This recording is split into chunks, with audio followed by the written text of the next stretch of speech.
Hi, I'm Riley and I'm 26 years old. I recently got married to the love of my life, but it wasn't without some drama. Let me explain what happened. I met David when I was doing a part-time job at a firm to complete my internship for my degree.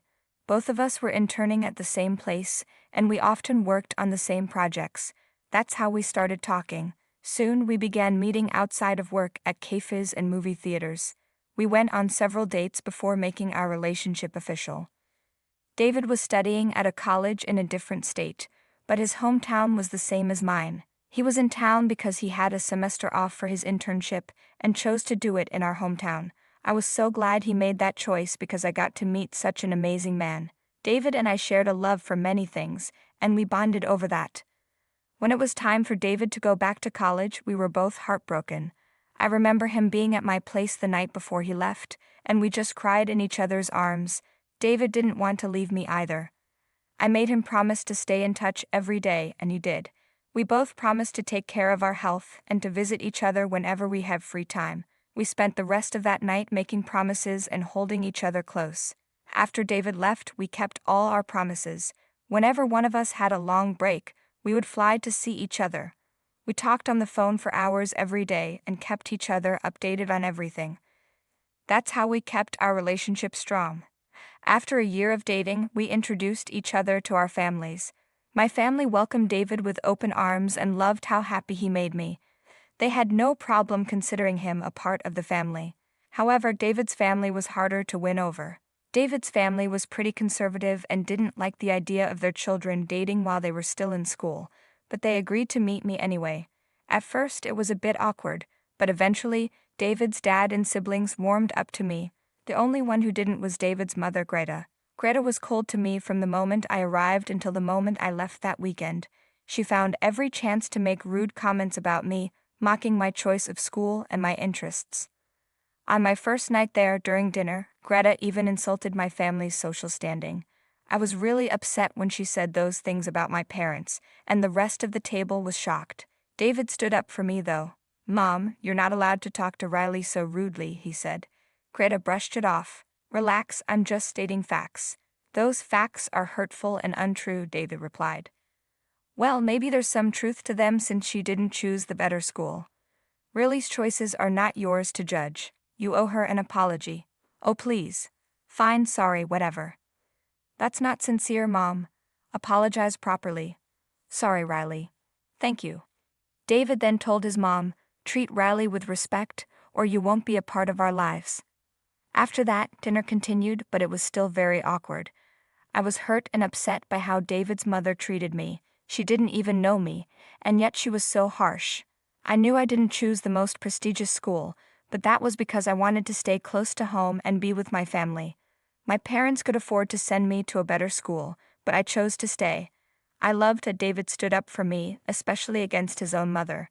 It showed me that I would always be his number one, and that made me love him even more. When we were about to leave David's place that evening, his dad, Peter, apologized to me for his wife's behavior. "I'm truly sorry for Greta's behavior, Riley," Peter said. "You don't need to apologize for her, Peter," I replied. "Greta is just overprotective of David, you see." "I understand that feeling. My family is protective too. But does that mean they treated David the same way?" I asked. "Oh no, I'm sorry if I gave that impression. We're just protective of each other. The last thing they wanted was for one of us to get hurt, so they were cautious when someone new came into our lives, but once they saw how happy the person made us, they became more welcoming," Peter explained. "So, did your family welcome David warmly?" I asked. "Absolutely. They embraced him because they could see how happy he made me over the past year." "I'm glad he found a place in your family," Peter said. "Your family is different, and that's okay. I'm pretty good at adjusting to new dynamics." "I'm still sorry Greta hasn't been as welcoming," Peter said. "It's all right. I'm sure she'll come around with time," I reassured him. "I have to say I love your enthusiasm," Peter smiled. "Thank you. I believe she'll change her perspective eventually." "I like your positivity. I truly hope Greta warms up to you," Peter said. That conversation with Peter made me feel more welcome in David's family. I knew it might take a while for Greta to accept me, but I was willing to wait because David was worth it. David also made sure to remind me that his mother's opinions never reflected how he felt about me. I was so grateful for David and glad he had my back, no matter what. As the years passed, David and I both graduated, and he moved back to our hometown. We moved in together and were so happy to finally spend all our time together, now that we weren't in a long-distance relationship. We went on frequent dates, and when we couldn't, we enjoyed long evening walks. We were inseparable. So it was no surprise when during one of our evening walks, David got down on one knee and asked me to marry him. I was overjoyed and said yes through tears of happiness. And so began the next few tiring months of wedding planning. People often say that the months leading up to the wedding are the most stressful and constrain a relationship. But for us, the stress actually brought us closer together. The only obstacle was, as you might guess, David's mother, Greta. Greta insisted on being involved in every detail of the wedding. She needed to know about everything, down to the color of the tablecloths. She would call me every day at 8 a.m. sharp to ask about my plans for the day. I'd tell her the same thing every day, work. Then she'd ask about the wedding plans, and I'd remind her that while the wedding was important, I still needed to work to afford it.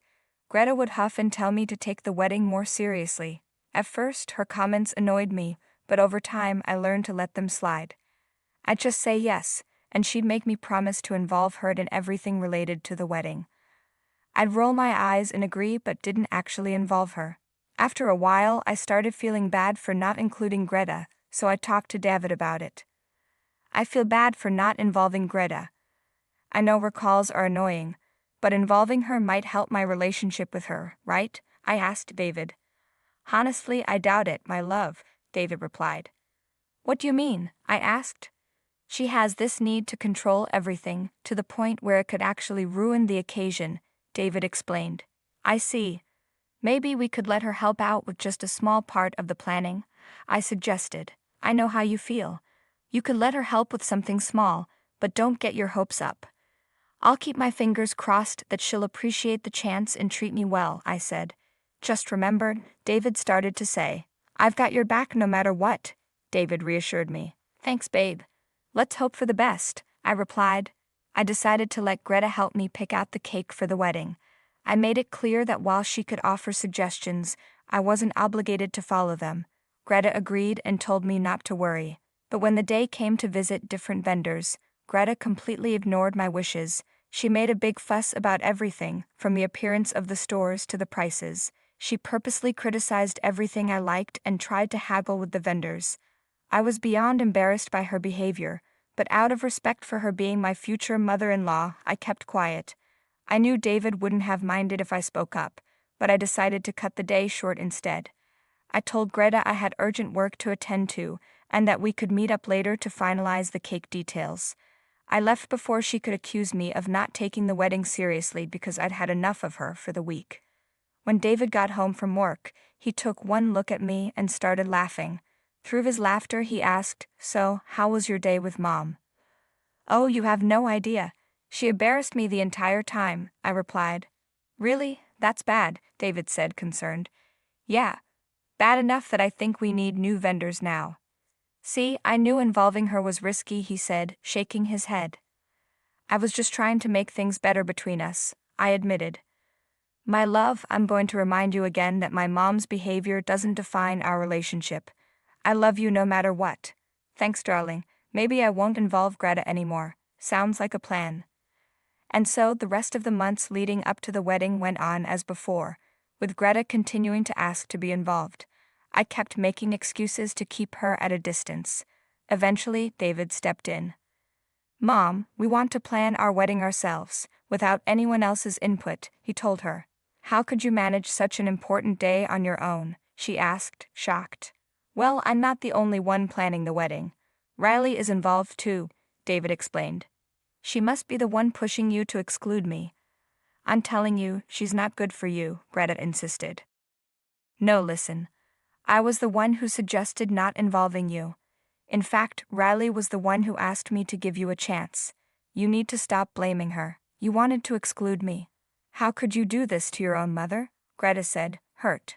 "Mom, I didn't want to hurt you. We both just wish you'd respect our decisions. You're pushing me away for her sake," she accused. "No, I'm asking for your understanding. Riley and I want to plan our dream wedding together. We really don't need any help. Fine, but I've always wanted the best for you, Greta said, relenting. We know, Mom, but we need your support, not your control, David said gently. I just worry about you, David, she said, softening. We appreciate that, but please, for my sake, respect our wishes, David replied. After that conversation, Greta stopped contacting us as much. I felt so relieved to not have to deal with her.